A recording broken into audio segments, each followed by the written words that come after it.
हम बात करने वाले हैं इंडियन ओवरसीज़ बैंक के बारे में। यदि आप एफडी कराना चाहते हैं तो प्लीज़ आप इस वीडियो कंप्लीट देखिएगा। मैं बिल्कुल लेटेस्ट डेटा की बात करने वाला हूं। देखिए, इंडियन ओवरसीज़ बैंक में यदि आप एफडी कराते हैं तो यहां पर आपको सबसे हाईएस्ट इंटरेस्ट रेट मिलता है, करीब 7.6% का या फिर 8% तक का यहाँ पे इंटरेस्ट रेट मिलता है। सीनियर सिटीजन को 8.5%, सुपर सीनियर सिटीजन को मिलता है। बाकी दोस्तों यहाँ पर आप देख सकते हैं कि यदि आप 7 से 14 दिन के लिए एफडी कराते हैं तो यहाँ पर आपको 4% का इंटरेस्ट रेट मिलता है। यदि आप 1 महीने के लिए एफडी कराते हैं तो 4%, 45 दिन के एफडी पे आपको 4.25%, 60 दिन के एफडी पे आपको 4.25% का इंटरेस्ट रेट मिलता है।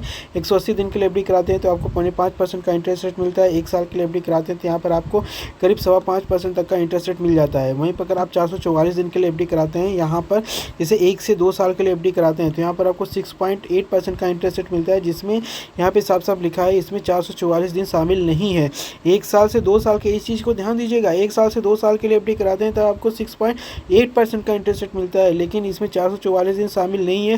क्योंकि देखिए 1 साल से 2 साल के बीच में ही 444 दिन आता है, लेकिन इसमें 444 दिन शामिल नहीं है। मतलब कि अगर 444 दिन फिक्स, अगर आप 444 डेज़ के लिए एफडी कराएंगे तब आपको 444 दिन का फ़ायदा मिलेगा।